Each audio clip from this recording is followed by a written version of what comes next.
तो जिस प्रकार से हमारे प्रधानमंत्री जी, जिस प्रकार से हमारे जितने भी हमारे ज्योतिर्लिंग हैं, हृदय विदीर्ण हो जाता था जब उनकी अवस्था हम देखते थे। जिस प्रकार से उन पर महाकृपा, आशुतोष जो हमारे सकल विश्व के जो हमारे महागुरु हैं, उनकी कृपा के बिना फैन हो गए आप उनके, ये यही कहेंगे फैन हो गए मोदी के आप? मेरा प्रत्येक जीवन का श्रम परिश्रम उनके चरणों में मैं अर्ध समान चढ़ाऊंगी। फैन बहुत छोटा शब्द है। ये चीज बताइए, फिर इतने सारी चीजों के बीच में कांग्रेस छोड़ी क्यों? ये समझ नहीं में राहुल गांधी जिस अवस्था में है, दाढ़ी उनकी बढ़ चुकी है, सुबह 4, साढ़े 4 बजे 5 बजे शुरू कर देते हैं वो अपना भारत जोड़ो यात्रा। उनके ऊपर नहीं दिया है कि ये भी तो लोगों को, वो तो उल्टा कह रहे हैं कि मोदी तो तोड़ रहे हैं, मैं जोड़ने का काम कर रहा हूँ। मैं किसी नाराजगी के तहत मैंने कांग्रेस नहीं छोड़ी है। मेरा प्रेम, मेरा समर्पण श्री मोदी जी के कार्यकाल, उनके चरणों में। मुझे श्री हमारे बहुत ही आदरणीय नवजोत सिंह सिद्धू जी के ऑफिस से मुझे प्रदेश की प्रवक्ता का भी मुझे वहां से ऑफर आया था। ਸਤਿ ਸ਼੍ਰੀ ਅਕਾਲ। ਬੀਜੇਪੀ ਦੇ ਵਿੱਚ ਜਿਵੇਂ ਆਮ ਤੌਰ ਤੇ ਅਸੀਂ ਦੇਖਿਆ, ਪਹਿਲਾਂ ਬਹੁਤ ਸਾਰੇ ਲੀਡਰ ਕਾਂਗਰਸ ਛੱਡ ਕੇ ਬੀਜੇਪੀ 'ਚ ਸ਼ਾਮਲ ਹੋਏ। ਅੱਗੇ ਹੀ ਕਾਫਲਾ ਜੇ ਕਹੀਏ ਕਿ ਹੁਣ ਉਸ ਤਰ੍ਹਾਂ ਦੇ ਨਾਲ ਅੱਗੇ ਹੋਰ ਵੱਧਦਾ ਜਾ ਰਿਹਾ। ਰਾਸ਼ੀ ਅਗਰਵਾਲ ਸਾਡੇ ਨਾਲ ਨੇਗੇ, ਇਹਨਾਂ ਨੇ ਵੀ ਬੀਜੇਪੀ ਜੁਆਇਨ ਕੀਤੀ ਹੈ। ਮੈਡਮ ਪਹਿਲਾਂ ਤਾਂ ਮੁਬਾਰਕਾਂ, ਤੁਸੀਂ ਬੀਜੇਪੀ ਜੁਆਇਨ ਕੀਤੀ ਤੇ ਨਾਲ ਕੋਈ ਇਹ ਵੀ ਸੁਪਨੇ ਦੇਖੇ ਹੋਣੇ ਕਿ ਆਖਰ ਕੀ ਚੀਜ਼ਾਂ ਜਿਹੜੀਆਂ ਤੁਸੀਂ ਹੋਰ ਪਾਰਟੀ 'ਚ ਨਹੀਂ ਕਰ ਸਕਦੇ ਸੀ ਜਾਂ ਕਾਂਗਰਸ 'ਚ नहीं कर सकते सी कि इधर आके करूँगा? बहुत बहुत शुक्रिया भाई, लेकिन मैं आपके चैनल के द्वारा मैं आपको ये बतलाना चाहूँगी कि मुझे आप उस गिनती में न गिनिएगा जो अपनी पार्टी, रिवायती पार्टी छोड़कर बीजेपी में आए। सुनील जाखड़ वर्गे वो बहुत ऊंचे नाम है, वो बहुत ऊंचे नाम है। आज मैं सिर्फ अपनी बात करूँगी। मैं आपको बतलाऊंगी, मेरा एक ऐसे परिवार से संबंध है। मेरे बाबूजी एक टकसाली नेता रहे हैं कांग्रेस के। महिलाओं को जब 50% दिया गया निगम चुनावों में, उस दौरान जब महिला टिकट एक मिला तो उस दौरान मुझे जिस प्रकार से कि काम हमारा समाज में आप देखते हैं कि पुरुष प्रधान समाज है, तो काम उन्होंने करना था, टिकट मेरे नाम पे जैसे दी गई। तो एक पारंपरिक परिवार से मेरा संबंध है। तो 20-22 वर्ष मैंने घर में एक घरेलू महिला के तौर पर अपनी जिम्मेदारियों का वहन किया। इस प्रकार मेरा राजनीति में आना हुआ और राजनीति में आने के पश्चात ये 5 वर्ष एक ये मेरे मंथन के ये समय रहा, जहाँ पर आपको ज्ञात होता है कि आप किस विचारधारा के अनुरूप समाज में आपके हृदय को शांति मिलती है, आपकी आत्मा को संतुष्टि मिलती है। समय इन 5 साल के वर्षों में यदि आप मेरे बारे में, यदि आपकी जितनी भी जानकारी है, पूरे 95 काउंसलर्स पार्षदों में से मेरा वार्ड 81 से पार्षद हूँ लुधियाना की, मॉडल वार्ड के तौर पे उसे चुना गया। ग्रीन बेल्ट बुढ़ा दरिया जो आज एक बीमारी बनी हुई है, बुढ़े दरिया पे पूरे 900 मीटर स्ट्रेच पर मैंने ग्रीन बेल्ट बनाई। सेग्रीगेशन के क्षेत्र में मैंने सेग्रीगेशन, लोगों के घर घर जाके लोगों को अवेयरनेस दी, गीला सूखा अलग करके उसके बाद कॉम्पैक्टर हमने वहाँ बनाया। आप मेरे वार्ड में देखेंगे जितनी भी वहाँ विकास हुआ है, और जब जो मेरे वार्ड के निवासी हैं उनके साथ एक जिस प्रकार से एक बहन के तौर पर उन्होंने, एक माँ के तौर पर, महिलाओं ने सखी के तौर पर जिस प्रकार से मुझे स्वीकार्य दिया। आपको जब प्रेम मिलता है और आप किसी क्षेत्र में आपको सेवा मिलती है, ये दोनों आपस में एक दूसरे को अलंकृत करते हैं, कॉम्प्लीमेंट करते हैं। उसके साथ कैसे शिकवा हो गया? मेरा कोई शिकवा नहीं है। अगर आपने मेरा सुना होगा, मैं आपको बतलाऊंगी, मुझे एमएलए टिकट मुझे ऑफर की सभी पार्टियों के द्वारा मेरे एक ही कार्यकाल में मुझे एमएलए टिकट ऑफर थी। और क्योंकि राम को मानने वाली हूँ तो राम आधार है, राम मर्यादा है, संस्कार है, कृतज्ञता हमने नहीं सीखी। यही कारण है कि मेरा पहला टेन्योर, पहला कार्यकाल, मेरा जो जितनी भी मेरी समर्पण, क्योंकि उस समय कांग्रेस पार्टी का यदि हम दामन छोड़ते तो उस समय वो कृतज्ञता मेरे स्वयं के आत्मा पर बोझ रहता। तो पूरा 100% देकर हमने विधानसभा चुनावों में, मैं कैबिनेट मिनिस्टर श्री भारत भूषण आशु जी की कॉन्स्टिट्यूएंसी से काउंसलर रही हूँ, और उनके चुनावों में मैंने किसी भी यदि पद की ही इच्छा रहती भाई, मुझे श्री हमारे बहुत ही आदरणीय नवजोत सिंह सिद्धू जी के ऑफिस से मुझे प्रदेश की प्रवक्ता का भी मुझे वहाँ से ऑफर आया था। अभी जो हमारे वर्तमान में जो हमारे पीपीसीसी प्रेसिडेंट हैं, उनके ऑफिस से भी मुझे किसी सीनियर लीडर के द्वारा पूछा गया कि आप प्रवक्ता का आप लेना चाहोगे, आप ये पद। मैंने उसे भी यदि और समझ गए होंगे, बोलता भी अच्छे हैं और पकड़ अच्छी है आपकी मुद्दों के ऊपर। भाई धन्यवाद, आपसे पता लगा। लेकिन मैंने बहुत ईमानदारी से पिता के दिशा निर्देश में, उनकी सिखलाई में, लोगों के प्रति जो मुझे जिम्मेदारी दी गई उसके प्रति मैं समर्पित भाव से मैंने जो काम किया। अवश्य आपके चैनल के द्वारा ये कहूँगी कि काम की अपनी एक गूंज होती है, ये शंखनाद है चहुं दिशाओं में जो आपकी ख्याति, आपकी प्रख्याति पहुँचा देती है।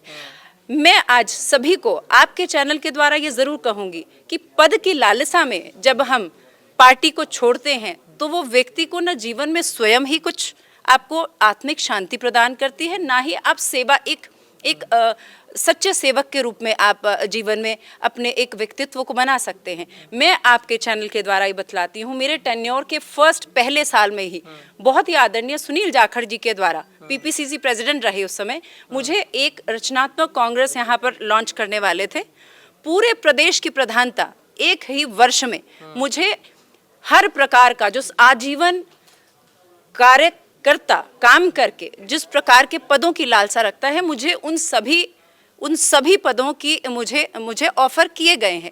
किंतु हाँ, मुझे ये समझ नहीं लगा, आपने इतना लंबा चौड़ा ये चीज़ जो गिनाई वो ठीक है कि आपको चुना भी लोगों ने इसीलिए, पार्टी के आप अगर कहें कि दिलचस्प लीडरों में से रहे जिनको इतने ओहदे ऑफर किए, फिर क्यों छोड़ी कांग्रेस?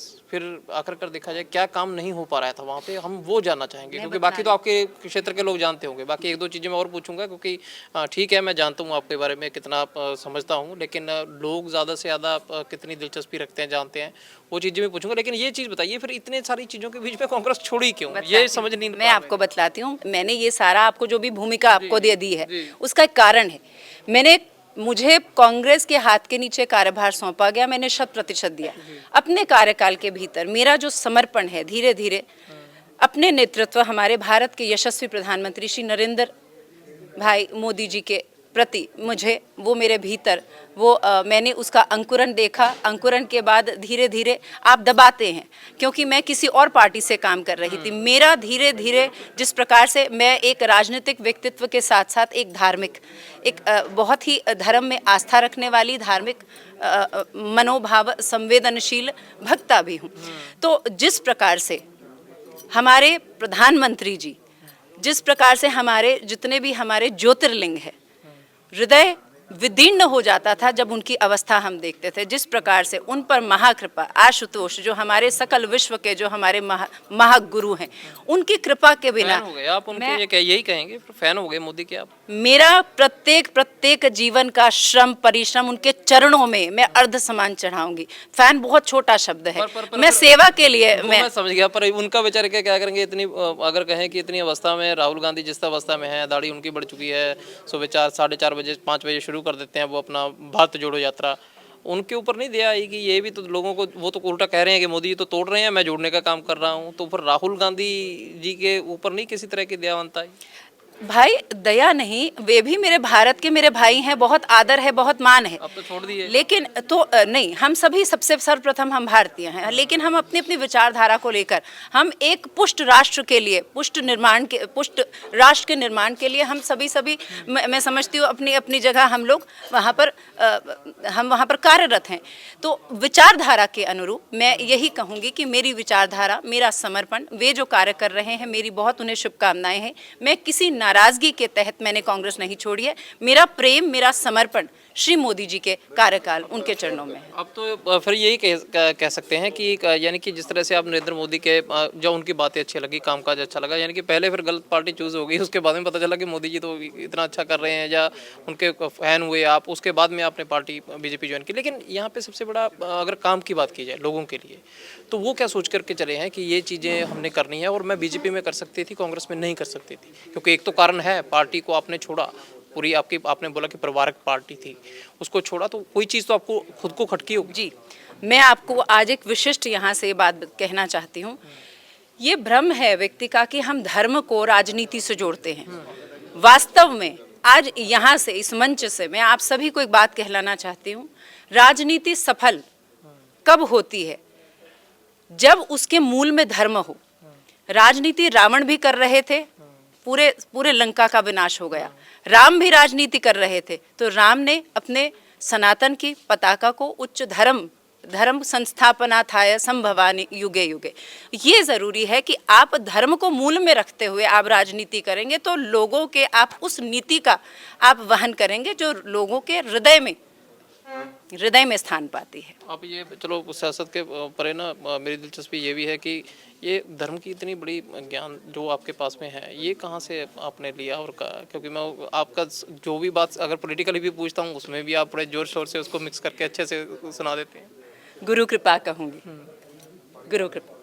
लेकिन इन सब लगता नहीं कि आपको कि आप गलत लाइन में आके अगर लोगों को दूसरी तरफ आप धार्मिक तौर पर ज़्यादा उजागर करें तो वो भी अच्छा था कि लोगों को आप दिलचस्पी के तौर पे, क्योंकि लोग जिस तरह से भटक रहे हैं, क्योंकि परेशानी केवल सियासी तौर पे नहीं है, समस्या ये भी है कि लोगों की बुद्धि जिस तरह से भ्रष्ट हो रही है, हो सकता है मेरे में भी 100 कमियां हों, तो वो रास्ता ज़्यादा ठीक नहीं था। क्योंकि मुझे तो आपसे बात करके अभी थोड़े समय हुआ है, लेकिन ये जरूर लगा कि आप उस तरफ ज़्यादा ज्ञान दे सकते हैं। भाई विडंबना ही ये है कि जो सही लोग हैं वो क्यों सच अपने आप को, वे अपने हृदय को क्यों दृढ़ नहीं करते कि हम क्यों नहीं। राजनीति वास्तव में राष्ट्र निर्माण का वो पहली सीढ़ी है जहाँ से ही हम राष्ट्र निर्माण भी कर सकते हैं और रसातल में भी जा सकता है।